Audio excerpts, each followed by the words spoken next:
All right, Ben, those were some great tips and tricks on a few technical things with the setup of the foil drive, but let's jump into a little bit on tips and tricks for your first session out there in the water. Maybe some foil sizing, board sizing. What should you be taking into consideration when you take this out for the first time?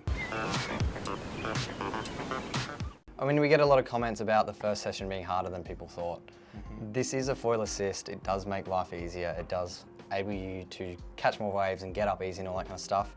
But it is a different skill set to learn. So your first session, you shouldn't be thinking of it like, well, I'm just going to be a superhero and pull the trigger and away we go and foil it into the sunset.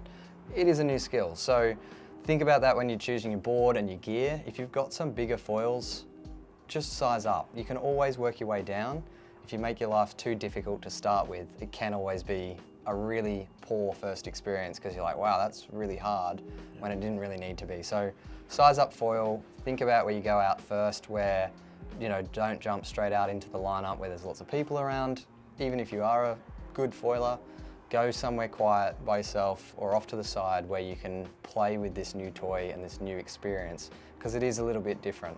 We actually think the better a foiler you are, the little bit longer it takes to get your head around the foil drive, because it does feel a little bit different to normal foiling. That's true. We definitely experienced that here at the shop.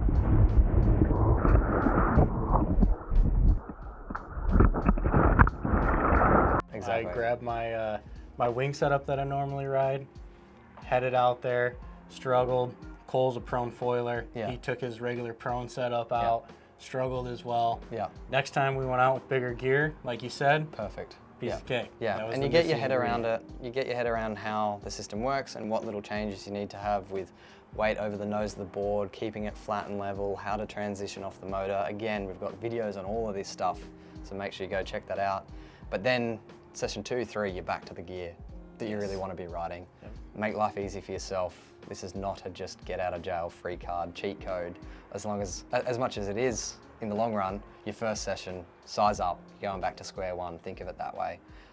Learn, get used to it, and then progress into where you want to go. So off the back of that, a little bit of etiquette as well, obviously, in the lineup. It is a cheat code. It is a way to be able to get on foil easier, to be able to access more waves easier, to ride smaller gear, ride more often.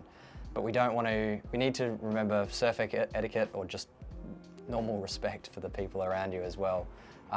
If there is a really busy lineup, the whole point is that you can go somewhere else. That's the beauty of foiling and the beauty of foil drive, to be able to go elsewhere to quiet zones by yourself and enjoy it with other friends with foil drives too. So some etiquette, respect, all that kind of stuff. Talk to the guys in the lineup, educate them on what this is and that you're not going to be just cutting them off.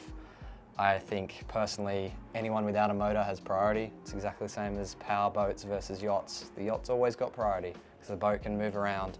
If you miss a wave because somebody else doesn't have a motor and they're going for it, let them have it. You've already had a heap of waves or a heap of sessions. Just be respectful of the advantage that you do have. Use it for what it is, but yeah, look out for your fellow watermen out there. Hopefully you guys found a few tips and tricks helpful out of here.